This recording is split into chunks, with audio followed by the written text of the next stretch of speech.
This is Lisa from Mobile Tech Review, and it's Smackdown time. We have the Samsung Galaxy S7. We'll also bring the S7 Edge into the picture, but the specs are pretty much the same there except for the curved display.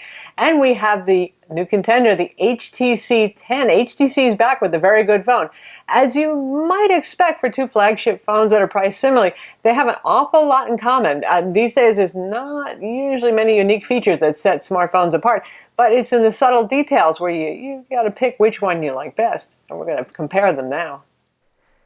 Here's a Smackdown you know we had to do because the Samsung Galaxy S7 has been the phone to beat, and the S7 Edge too, which we'll bring into this as well. LG's not having the best of year with the G5, but we may have a Smackdown with that too. Anyway, these phones have a lot in common, including the price. They're both near the upper 600s. It's going to be even more expensive if you want to get the Galaxy S7 Edge. Of course, that's about $100 more. They both run on the Snapdragon 820 CPU, except for you folks overseas who get a roughly equivalent Exynos CPU. They both have 4 gigs of RAM, 32 gigs of storage, run Android 6 Marshmallow. They have a fingerprint scanner on the front. The battery is sealed inside, and they both have micro SD card slots. So much in common, the core features. Let's see what sets them apart now. So here we have two fine Android phones. Samsung Galaxy S7, obviously in the black color here. It's available in your choice of silver, gold, or black. And we have the HTC 10 that's available in silver and carbon, which is what we have, the kind of dark gray, and other colors, TBA, depending on your country and all that sort of thing. Similar size phones. The HTC is the thicker phone. Samsung's really good at making things thin, but roughly the same overall size, 5.2-inch QHD display versus a 5.1-inch. So one of the first important things that sets them apart is what's actually on the back, and that is Gorilla Glass. The black one shows fingerprints. Don't eat potato chips, don't eat french fries if you're going to handle your naked Galaxy S7, particularly in black. Anyway, glass front and back, beautiful looking with the metal on the sides, but more delicate. The HTC, of course, is a metal unibody phone, so it is the more durable one. If you're tending towards the dropsies, you know who you are if you are, the HTC might be a better bet there. As to which is better looking, I leave that up to you. I think they're both really good looking phones in different ways. Now let's slide in the Galaxy S7 Edge here. This is in a slightly different category because it's $100 more than these two phones, and it's a bigger screen. It's a 5.5-inch screen, so it's a little bit bigger phone, though Samsung did manage to control the size, particularly the width is not that bad. Anyway, this one is unique, not because it's in shiny gold bar gold right here, but the curved display. If you want a larger screen phone, if you're a phablety person, if you like the look of this screen, I can't blame you. It's really neat looking. It's different. It sets it apart from other phones. Well, then this one might be the phone for you, the S7 Edge. One caveat, and I know some of you are going to argue with me about it, but maybe it's just because I have really long fingers, but I am always accidentally doing things when I touch the edges of the phone. And that's one thing that I used to have the S6 Edge, and I actually switched over to the S7 because I got really tired of accidentally activating the screen. Next up is the screen. We have the Super LCD 5, which is really an IPS-like technology that HTC is using here. QHD resolution 2560 by 1440, and Samsung, of course, uses their Super AMOLED display, also QHD 2560 by 1440 resolution. For out-and-out brightness, the Samsung is it. If you're going to use this outdoors a lot, it has a very good high brightness mode. If you have it on auto brightness, it won't run at that high a level on manual brightness because they don't want you just tanking your battery life instantly. But it is the brighter display. Now the HTC isn't bad, and I can see it outdoors and even here in Texas where our sun is pretty strong, but difference. Vividness, the colors that you see here, you can see a little bit more zing in Super AMOLED always. It's a very colorful looking phone. Now the HTC has vivid mode by default, and this is certainly their most vivid display. I don't look at it and go, ooh, it's just not Super AMOLED anymore. It looks pretty nice. There's also an sRGB mode. Samsung has several different color profiles you can choose from as well, including sRGB if you actually don't want the extra vibrant colors there. So this one is up to you, but I think a lot of people at this point are just kind of in love with AMOLED displays, and if you are, well, Samsung gets that point. Both of these have fingerprint scanners on the front, and they have capacitive buttons, and you can see when you touch it right there, and they'll light up. Both of these fingerprint scanners work very well. Samsung is one of my favorites, say compared to the Nexus 6P or the LG G5, in part because I prefer it mounted on the front. I can wake up the phone without having to pick it up. The HTC, though, is my favorite. It is really right up there with Apple's fingerprint scanner for being extremely accurate, and also because it's a capacitive kind of button, so you don't have to press and click. Now, pressing and clicking isn't the end of the world, but the Samsung is a very stiff and clicky kind of button there, and sometimes that causes you to kind of squash your finger over the button and exaggerate your fingerprint or move your finger. Occasionally, it's still a very accurate scanner, but that can get in the way of recognition. And this is also a bit haptic too, so you get a tactile sense of when you're actually using it, so I like that there. Now, if you turn these off, with Samsung you have the optional sleep screen. Now, we'll just tap it right there, so you get the time and date. It doesn't show you notifications. With the HTC, it does absolutely nothing, which is not unusual for an LCD display, though LG has ventured into having a low-power sleep screen mode, but it fights back with having the double tap to wake. And there you can see your status and everything and the time, so you get more information there, but you actually have to do something. So I leave it up to you which you find is more useful. Do you want the clock and the time all the time, or do you want to just be able to wake it up and see all of your information that's available on the sleeping screen? So both of these have micro SD card slots, yay! And Samsung uses a single carrier up top here that you open with the pokey tool, and that you put both your nano SIM card in and your micro SD card in. HTC has one on each side. One's for the SIM card, the other is for your micro SD card. Less fiddly slots. They still have a back on them so the card doesn't kind of fall through with a hollow design there, but that's not real important. Most of us are not going to be taking our cards out a bazillion times. So both have expandable storage, that's good, and then they have the same amount of memory and the same amount of internal storage. HTC actually supports Android 6.0 Marshmallow's extendable storage, which means you can format the card and it'll be formatted as if it was an extension of internal memory. That's nice because, you know, some programs you still can't put on an SD card. That way you don't have to worry about that. You got one piece of storage, you can put everything on it. So a little win there for HTC. Now the HTC might get some points for sturdiness just because it's metal, but Samsung fights back with water resistance and dust resistance too. So if you're outdoors, you play near the water a lot, this doesn't mean you can go swimming with the phone, but it means, say, you're working on the sprinklers and you get a little shower, it's not going to destroy your phone. Both of these, if you go out, you know, and it's raining lightly when you look at your phone, nothing's going to happen. But for this guy, I mean, you could even give it a rinse in the sink if you wanted to. And with the HTC, not a good idea. Don't do that. Do not do that. With that water resistance also comes dust resistance. So, I mean, I don't think lots of dust is a problem for many of us, but that's something else to keep in mind. Software. This is going to be a matter of personal preference. Disclosure coming up front here. I like clean phones with not much software on them. I'm kind of a Nexus person because of that often. But some of you have been using Samsung Galaxies for a while and you've become accustomed or even fond of TouchWiz. TouchWiz is a heavier software overlay. They customize the look of the icons, the look of the settings screen, just about everything. And Samsung is still loading, they got a whole folder there, some redundant applications there. They even have their own Samsung Pay if you want to use instead of Android Pay on there.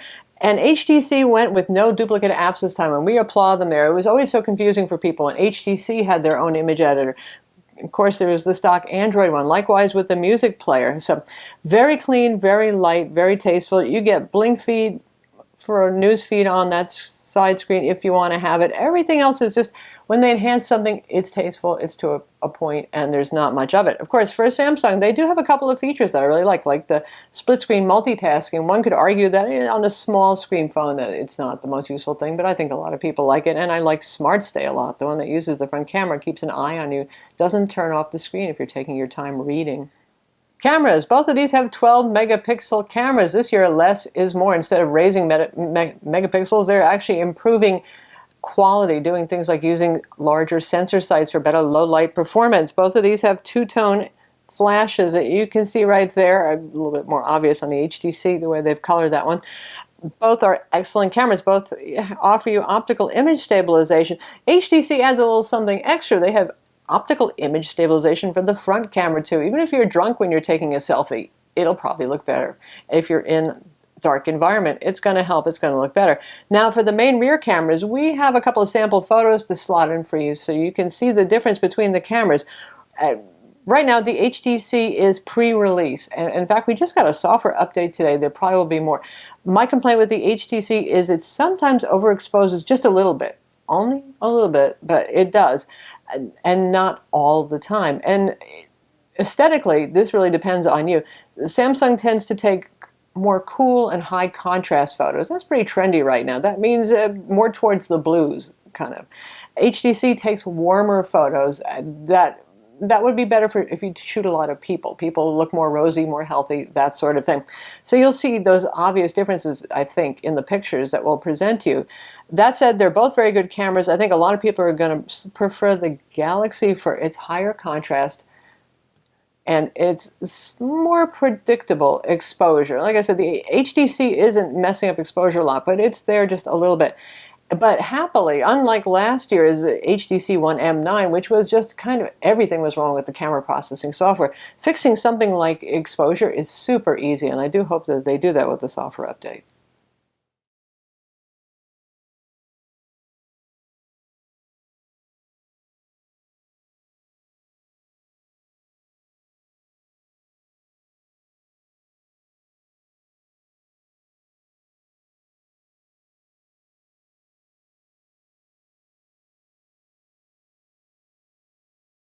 Next, we have the geeky features here. Well, to a certain extent anyway. The Samsung Galaxy S7 and S7 Edge have a micro USB 2.0 port. Old-fashioned, been around for a while, and one of the reasons they went with that is so they can support the Gear VR, virtual reality headset. So if you want to use the Gear VR headset, well, then that's a good thing, isn't it? It's not as powerful a port. It does support quick charging, however. HTC kind of really did a nice thing there. We have a USB-C port, and it's actually USB-C 3.1, not just 3.0 like the Nexus 6P. So not only does that support fast charging, it supports USB peripherals. So we actually have the same adapter that we use with laptops. It's a USB-C to HDMI adapter. That works just fine, USB-C to USB, so if you can plug in hard drives, flash drives, that sort of thing, that works. Even this, which is actually the Lumia display dock, connects via USB-C on the front right there, supports charging, so you plug in the charger there. This works too, so I was able to plug in a monitor, then plug in a flash drive, access the files, have a slideshow on a big monitor. So kind of nifty, also kind of geeky. I don't know how many of you are going to be doing that with your phone, but if you like that feature, it's there on the HTC. However, there's no Gear VR headset. You'll have to go buy an HTC Vive and plug that into your high-end PC if you want a VR experience. Now, speaking of quick charging and all that sort of thing, both of these support quick charging. The Galaxy S7 supports Qi wireless charging. I know some of you absolutely love that. You hate to plug the thing in. You just plop it down on the Qi charger and you're good to go. Metal back phones like this do not support Qi charging. The metal actually would be an issue there. So if you want Qi wireless charging, it's going to be the S7 because the HTC does not support that feature. In terms of battery life, again, we have pre-release HTC 10 here, but still it's pretty far along. I mean, it's going to be released in a couple of weeks to the general public. Battery life is not as good as the Galaxy S7. It's not terrible. It's a little erratic right now. I do suspect there's going to be at least one software update before this releases to take care of that. But historically, HTC phones in the 1 series, the M8, the M9, have not had stellar battery life. They've had okay battery life. This is a phone that has okay battery life. The Galaxy S7 with the same use, say, I can go from morning until night and it's not in the red zone begging to be charged at 10%. With my HTC 10, it is in the red zone by the time I go to bed at night. So you get the idea there. In terms of actual screen on time, it really is going to depend on what you're using these for. I'm starting to become leery of comparing them in that way, but I would say that so far from what I've seen, the Galaxy has about a half an hour more actual screen on time use. And last but not least, I know that you high-quality audio fans, you audiophiles, and those of you who are into the HTC 10 are like, well, what about the audio quality? Come on, come on. Well, here it is.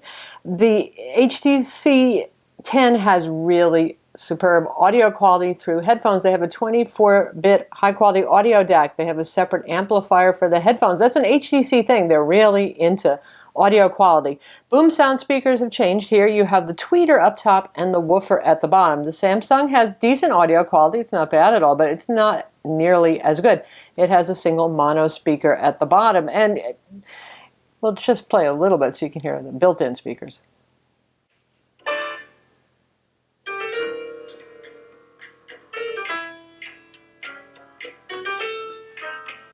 It's fairly rich sounding for a phone, but it is still a phone when it comes to the speakers on the HTC.